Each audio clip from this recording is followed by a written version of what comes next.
la sección del día lunes. En este día la lección nos presenta lo que es el ministerio de Esteban. ¿Cómo fue que se realizó el ministerio de Esteban? ¿A qué se dedicaba Esteban? ¿Y cómo su ministerio impactó poderosamente a la iglesia primitiva a tal grado que lo que sucedió con Esteban dio lugar al crecimiento de la fe cristiana? Porque Esteban fue el primer mártir elegido por Dios. En el libro de Hechos, capítulo 6, el versículo 5 nos dice así: agradó la propuesta a toda la multitud y eligieron a Esteban, varón lleno de fe y del Espíritu Santo, a Felipe, a Prócoro, a Nicanor, a Timón, a Parmeneas, a Nicolás, prosélito de Antioquía, los cuales presentaron ante los apóstoles, quienes orando le impusieron las manos. Y esta es la experiencia de lo que podríamos decir el ungimiento de estos diáconos. Pero de entre estos diáconos hubo uno que se destacó poderosamente. Este fue conocido como Esteban. Después de su nombramiento, los 7 se comprometieron al ministerio eclesiástico para la testificación eficaz. El evangelio siguió expandiéndose y la cantidad de creyentes se incrementó de manera exponencial. Ahora, pero Esteban era un hombre de una estatura espiritual excepcional.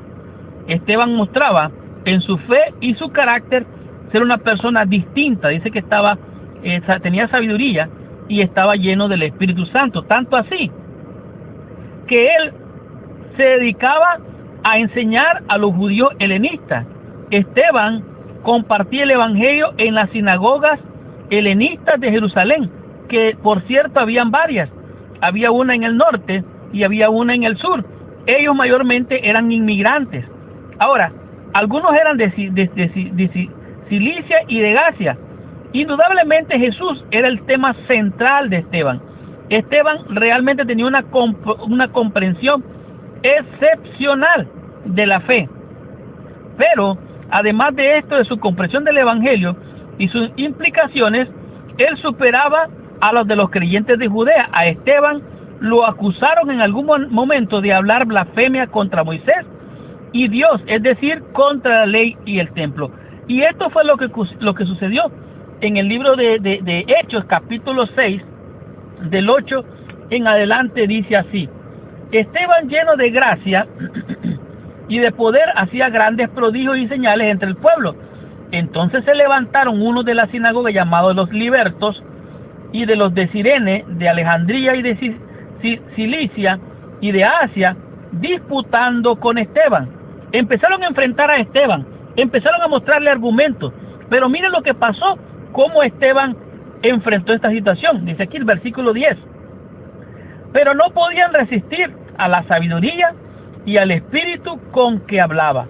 Entonces, ahora viene aquí el problema, entonces sobornaron a unos para que dijesen que le habían oído hablar palabras de blasfemia contra Moisés y contra Dios. Esteban les había presentado el plan de salvación. Empezó a relatar lo que había acontecido desde los primeros padres y día subsiguiente y la historia completa. Ahora, Esteban les explica a ellos el plan de salvación, cómo el Cordero de Dios tenía que morir y que todos los ritos y todas estas cosas tenían que finalizar. Entonces ahora ellos dicen, bueno, se está burlando de la fe, está en contra de Moisés y de la ley. Y entonces ahora ocurre un fenómeno, ocurre la oposición, y entonces ahora Esteban lo vemos en un conflicto frente a estos líderes que prácticamente ya habían caducado, ya su tiempo había pasado. Vemos aquí que Esteban en el Sanedrín, sobre la veneración de la idólatra del templo, en Hechos capítulo 7:48, él los confronta diciendo que ellos son idólatras.